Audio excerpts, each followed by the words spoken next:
हाय दोस्तों, कैसे हैं आप सभी। मैं डॉक्टर अनव्यास फिर से अपने यूट्यूब चैनल पर आप सभी का स्वागत कर रहा हूं और आशा कर रहा हूं सभी ठीक है, मस्त है, एंजॉय कर रहे हैं। फिफ्थ मोस्ट इंपॉर्टेंट क्वेश्चन पर मैं आ गया हूं। जी हां, एचआर एनालिटिक्स का सब्जेक्ट चल रहा है और फिफ्थ मोस्ट इंपॉर्टेंट क्वेश्चन पर मैं आ गया हूं। तो जल्दी से अपन देख लेते हैं पांचवा क्वेश्चन कौन सा है। बहुत ही सिंपल सा क्वेश्चन है, जल्दी से देख लेते हैं। एचआर डिमांड की फोरकास्टिंग के मेथड पूछे गए। क्या पूछे गए कि एचआर की जो डिमांड होती है, फ्यूचर एचआर डिमांड की, जो आपने प्लानिंग करी थी उससे आपने कोई डिमांड फोरकास्ट करी होगी, तो वो कैसे करते हो भैया, वो बताओ। क्वेश्चन क्या पूछ रहा है फिर समझ लेना। ये पूछ रहा है कि आज 2024 चल रहा है, 2030 में आपको कितने नंबर ऑफ वर्क फोर्स की रिक्वायरमेंट होगी, आपके ह्यूमन रिसोर्स की कितनी रिक्वायरमेंट होगी। बेसिकली एचआर का काम यही होता है ना। मैं आपको बता दूं, यदि आपको एचआर मैनेजर बनना है ना, तो ये डिमांड फोरकास्टिंग सीखनी होगी। और इसके अंदर भी जैसे कि यहाँ पर अभी 2024 में कंपनी के पास 2000 एम्प्लॉई हैं और आप कहोगे कि यहाँ पे हमको 3000 एम्प्लॉई की ज़रूरत होने वाली है, लेकिन हम इन 2000 से ही काम चला लेंगे सर। हम इन 2000 को ऐसे ट्रेन करेंगे, ऐसा सिखाएंगे कि ये 3000 का काम कर लें, तो आपकी वैल्यू और बढ़ जाती है कंपनी में। ये एक मतलब मैं कह रहा हूँ कि एक तरीके का आपको एडवांटेज होता है। अब ये कैसे होगा, ये जो जितना अनस्किल्ड है उनको स्किल्ड करो, सेमी है उनको स्किल्ड करो, आप वर्क फोर्स बढ़ाओ, ट्रेनिंग एक्सरसाइज करो, ज़्यादा बर्डन करो। ज़्यादा बर्डन मतलब कि उनसे मैक्सिमम आउटपुट लेने की कोशिश करो। तो ये 2000 का 3000 लाख काम कर लेते हैं। शादी में होता है ना, 100 लोगों का खाना बनवा, 125 जिम जाएंगे साहब। हुआ होगा आपके साथ भी। देखो, थोड़ा हंसी मजाक से इसलिए पढ़ा रहा हूँ क्योंकि एग्जाम में सब जने स्ट्रेस में हैं, पेपर भी स्ट्रेस वाला है, तो स्ट्रेस मैनेजमेंट भी एक इम्पॉर्टेंट क्वेश्चन है इसमें, अभी बता देता हूँ, है ना। लेकिन थोड़ा सा मुस्कुराओ यार ज़िंदगी, ठीक है। तो आपको इसकी डिमांड फोरकास्टिंग का क्वेश्चन समझ में आ गया कि अब ये इसको करते कैसे कैसे।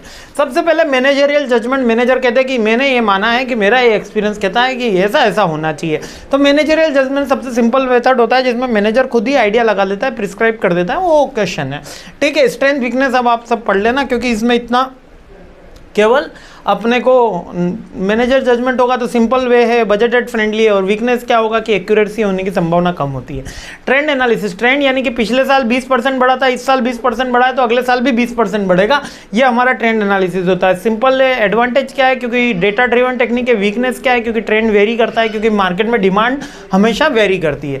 चलिए नेक्स्ट आ जाता है रेशो ट्रेंड एनालिसिस। अब एक तो ट्रेंड था कि 20-20% बढ़ रहा है, अब नेक्स्ट अपन किसी से कंपेयर करते हैं कि उस फलानी कंपनी में 10% बढ़ा, उस फलानी कंपनी में 12% बढ़ा, तो हम उनसे ज़्यादा आगे हैं तो हमारा 15% इंक्रीमेंट होगा या हमारा 15% कम आएगा। ये रेशो ट्रेंड एनालिसिस। जब कंपैरिजन करके अपन ट्रेंड का एनालिसिस कर रहे होते हैं तो रेशो ट्रेंड आ जाता है। इसकी स्ट्रेंथ क्या है, ये ज़्यादा एक्यूरेट रिजल्ट देता है, डेटा ड्रिवन टेक्निक है, बजटेड फ्रेंडली रहती है। वीकनेस क्या है कि एक्सटर्नल एनवायरनमेंट पे हमको डिपेंड करना पड़ता है, ये उसकी वीकनेसेस है। देखो, मैं जो वीकनेस बोल रहा हूँ और यहाँ जो वीकनेस मिली हो थोड़ा सा डिफर हो सकती है, क्योंकि मैं बोल रहा हूँ अपनी अंतरात्मा से और यहाँ पे लिखा है बुक का, है ना। मैं बोल रहा हूँ आपकी बात जो आप एग्जाम में लिखते हो कि अंतरात्मा क्या बोल रही है, पर दोनों चीज़ें सही है ना। कभी ये मत कंफ्यूज होना कि सर आप बोल अलग रहे हो और आ लग रहा है। नेक्स्ट होता है रिग्रेशन एनालिसिस। रिग्रेशन क्या है, X on Y, Y on X, statics में पढ़ा था ना, वोट भी डिमांड फोरकास्टिंग की टेक्निक है। इसके अंदर हम रिलेशनशिप चेक करते हैं, इंटरनल अपने controllable and non controllable factors. इसको स्टैटिकल भाषा में बोले controllable and non controllable factors, dependent या इंडिपेंडेंट फैक्टर्स पे अपन रिलेशनशिप चेक करते हैं, X on Y, Y on X, और उसके अकॉर्डिंग हम एनालिसिस करते हैं। इसका एडवांटेज क्या है कि स्टैटिकल का टूल से काफ़ी बढ़िया टेक्निक है, डाटा ड्रिवन टेक्निक है, यूज़र फ्रेंडली है और बजटेड टेक्निक है। डिसएडवांटेज क्या है, एक्सपर्ट की आवश्यकता है। अगर इसमें एनालिसिस वाला करने वाला गलत हुआ, एक्सपर्ट गलत हुआ, तो डेटा गलत ही रिजल्ट देगा, है ना। नेक्स्ट हो जाता है वर्कफोर्स मॉडलिंग। वर्कफोर्स मॉडलिंग मतलब एक बेसिकली हमने एक मैथमेटिकल टूल लगा दिया कि हर बार 2+1 करना है हमको, यानी जो भी हमारा डेटा आ जाएगा उसका हमने एक मेथड कर लिया, एक फॉर्मूला कर लिया, इसको बोल दिया मैथमेटिकल वर्कफोर्स मॉडलिंग या केवल वर्कफोर्स मॉडलिंग। कि हमने ये मान रखा है कि हमको 10%, 12%, 13% बढ़ाना ही बढ़ाना है। तो इसकी स्ट्रेंथ क्या है कि प्री डिसाइडेड डेटा रहता है, सारी चीज़ें एक्यूरेट रहती है, क्लियर रहती है। और वीकनेस क्या है कि ऑलरेडी डिमांड हमेशा फ्लक्चुएट होती है, इसलिए हर जगह एप्लीकेबल नहीं होता। नेक्स्ट होता है डेल्फी टेक्निक।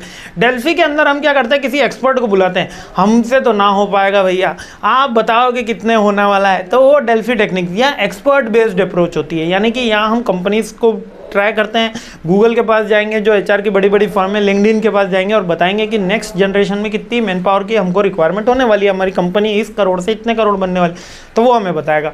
स्ट्रेंथ क्या है कि ज़्यादा एक्यूरेट डेटा होगा, प्रोफेशनल्स वर्क करेंगे तो एक्यूरेसी की ज़्यादा संभावना है। और डिसएडवांटेज क्या है, बजटेड नहीं होता क्योंकि थर्ड पार्टी आ रही होती है, ठीक है, और थर्ड पार्टी को चूज करना भी एक डिफिकल्ट टास्क होता है। नेक्स्ट आ जाता है क्वेश्चन इसी के अंदर कि कौन सी टेक्निक ली जाए, कौन सी टेक्निक जो हो, डेल्फी लेनी है, ट्रेंड लेनी है, रेशो लेनी है, कौन सी टेक्निक ले ली जाए। तो सबसे पहले ऑर्गेनाइजेशन का कल्चर, मैनेजमेंट का डिसीजन, बजट, इन सब के अकॉर्डिंग और टाइम, इनके अकॉर्डिंग ये चीज़ फिक्स होती है, यानी ऑर्गेनाइजेशन की साइज, डेटा की अवेलेबिलिटी, बजट, डिजायर्ड लेवल और कंबाइंड अप्रोच भी अपन यूज़ कर सकते हैं, ठीक है। यानी कि डेल्फी भी ले लिया, बाहर से भी पूछ लिया और खुद ने भी बता दिया, तीनों को मिला के जो लगा वो लगा, ठीक है। आई होप क्लियर हो गया। बड़ा ही सिंपल क्वेश्चन है लेकिन मोस्ट रिपीटेटिव ट्रेंडिंग क्वेश्चन रहा है ये, ठीक है। आगे बढ़ते हैं, सीरीज आगे बढ़ाते हैं। जय हिंद।